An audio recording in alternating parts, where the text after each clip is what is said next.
Now based on the state of catalyst, that whether we are using in which state, or you can say its state is matching with the reactants or not. So we classify the catalyst into two types. One is the homogeneous catalyst, another is the heterogeneous catalyst, right. Now as the name suggests, homo we mean same, right. So in this, homogeneous catalyst is that in which the reactants and the catalyst, they are present in the same state. And when the reactants or catalysts are not present in the same state, we say it is an heterogeneous catalyst. So homogeneous means the reactant and catalyst is present in the same state. Heterogeneous is that in which the reactant and you can say this thing, these catalysts are not present in the same state. Now how the working of this catalyst take place, like how homogeneous catalysts work, or you can say like later we will be discussing with the catalyst theory also, that how they work actually. So depending upon that, we say that homogeneous catalyst when work, its working is almost based on the intermediate formation theory. That means it combined with one of the reactant forms an intermediate, then it makes that the other reactant react with the previous one and just itself escapes off, right. So it depends upon the intermediate formation. And as far as the working of heterogeneous is concerned, it totally depends upon the adsorption theory. So it is, I think it's clear in your mind, because we'll be discussing later in detail, but at least for this moment it is clear that as you know that what is adsorption. So that means the reactants are going to adsorb and likewise blah blah blah, and they are going to show their action in some order, or you can say they are going to form the product. We'll be taking it off in detail, but for this moment just keep in mind that working of homogeneous catalyst is based on the intermediate formation, and the working of heterogeneous catalyst is this thing based on the adsorption theory.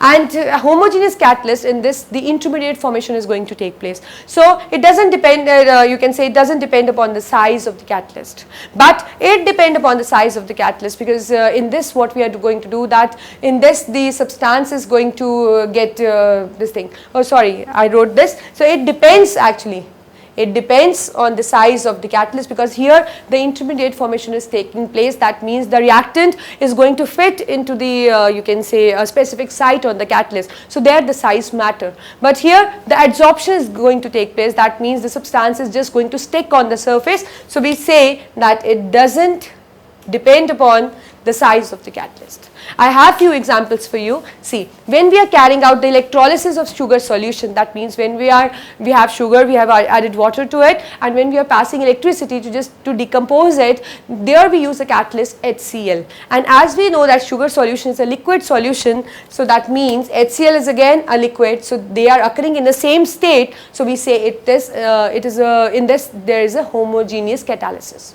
And likewise this thing, the hydrolysis of ester, that means we are adding water to the ester in order to break it into the respective reactants, that is the, you can say the carboxylic acid and alcohol. There also we use an acid. So here liquid, and even HCl is liquid. So even though they are present in the same state, so we say that it is an example of homogeneous catalysis.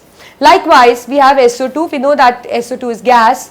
This is again gas, NO is gas, and again gas. So everything is present in the same state. This is actually you can say oxidation of sulfur dioxide in order to convert into sulfur trioxide. So it is also occurring in the presence of NO, which is a gas. So everything is present in the same state, that is in a gaseous state. So we say it is in homogeneous catalysis.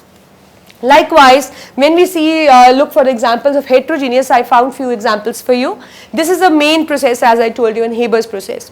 So in this we know that N2 is gas, H2 is gas, even NH3 is gas, but iron is somehow solid. So that means the catalyst is not in the same state as the reactants are there. So likewise it is an example of heterogeneous catalysis. Likewise there is further oxidation of sulfur dioxide. Here we did the oxidation of sulfur dioxide in presence of gas NO, and here I am doing it in the presence of reducing agent platinum. As we all know that these are gases and this is a solid substance, so obviously it is an example of heterogeneous catalysis. Likewise for oxidation of ammonia to form NO, we know that this is a gas, again a gas, but platinum is solid.